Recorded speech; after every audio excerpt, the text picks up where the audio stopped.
So in this example, we are going to need to make an ice table because we are given information about the initial conditions, and we are asked to find the equilibrium concentrations.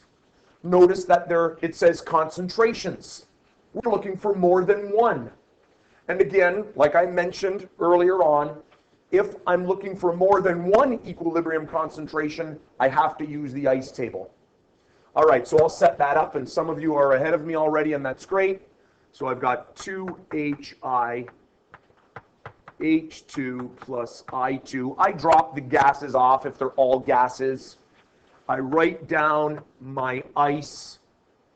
I am going to put the initial concentration. This is the calculation that doesn't necessarily need to be done, but the concentration of HI initially is going to be equal to 1.0 mole over 1.0 liters, which equals 1.0 mole per liter. You don't have to write that down if you've already done that in your head. So here I've got 1, 0, 0. There are no solids in this one. Change. Could somebody tell me what the change line is going to look like? What are my x's going to be in the change line? Amelia. Excellent. Minus 2x, x and x is correct. And now we'll get the equilibrium line, which is simply done by addition. 1.0 minus 2x, x and x. So, even though we are being asked for more than one of the equilibrium concentrations, by using the ice table and using the variable x, we really only have one variable to solve for, that is x. And then we can put it back and figure out the equilibrium concentrations. Next, we need the equilibrium expression constant. K, concentration of H2, concentration of I2 over the concentration of HI squared.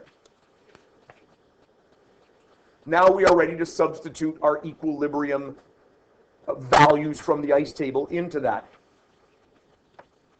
And I'm actually even going to add the number for K.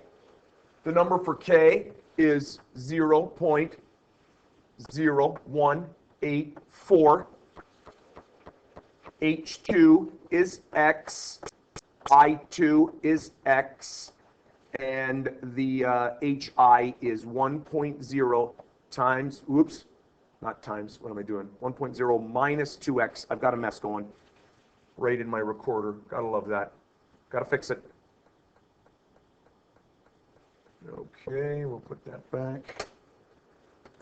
So that's 1.0 minus 2x squared. All right? Now I'm going to bring this up to the other side here. I've got 0.0184 equals. I can bring the x times x, which is on the top, and I can make that x squared, and that is still over 1.0 minus 2x all squared. The reason this is an example of a perfect square is that I have a squared at the top and a squared at the bottom. That means I can actually rewrite this as this, 0.0184, and it becomes x over 1.0 minus 2x, and the whole thing is squared. That's my mathematical move right there. So my next move then is what? What's my next move mathematically to complete this problem?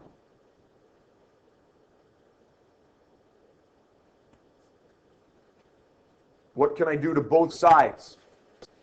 A legal mathematical move, yep. Square root.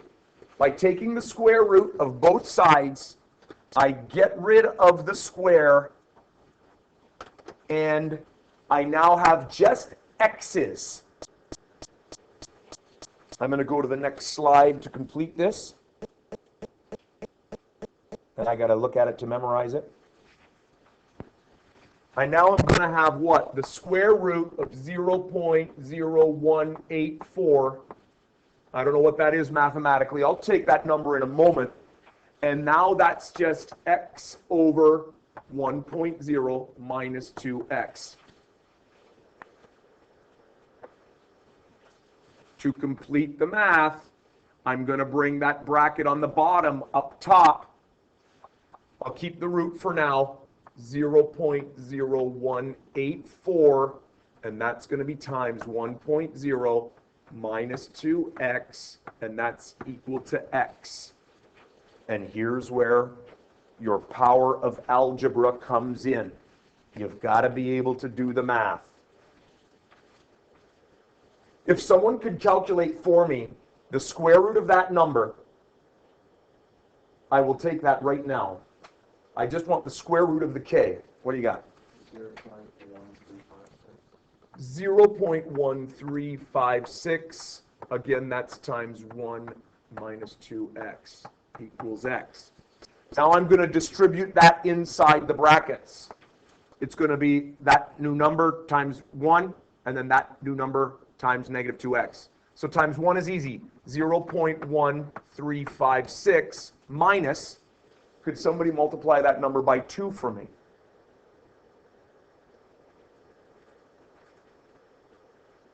Do we have that number times 2? Eric?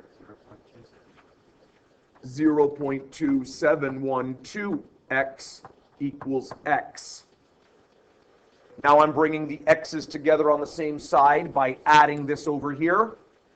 0.1356. And then that is going to be equal to x plus 0.2712x.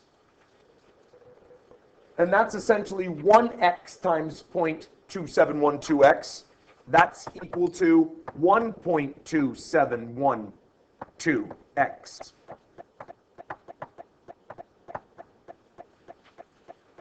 Divide it off, and I will take the value for x.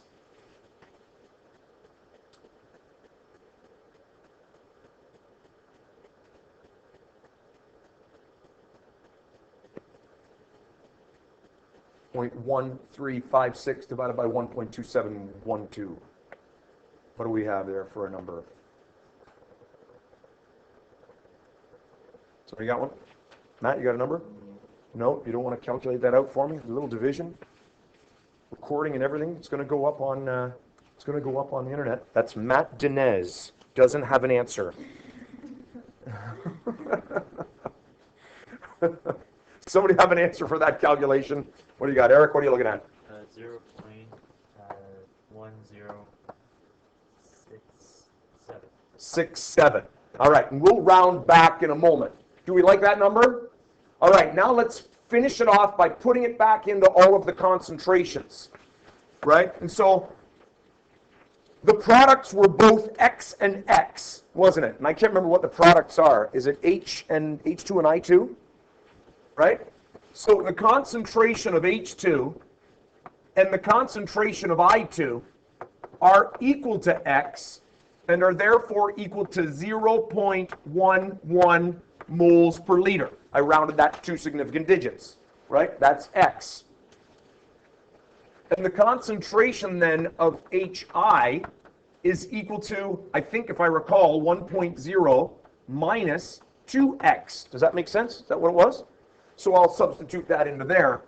1.0 minus 2 times 0.1067. That's what we got there. And if someone could then round that to 2 significant digits, I'll take that as well.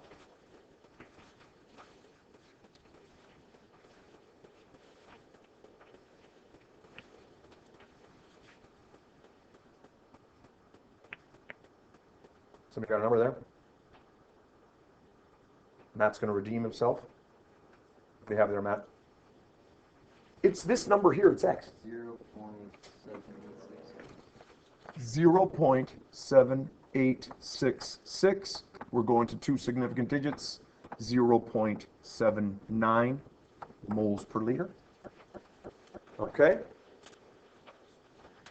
that is an example of a question that involves a perfect square. At some point in time, on the unknown side, there is a square on the top and a square on the bottom. You can pull that square out, take the square root, and then solve for x.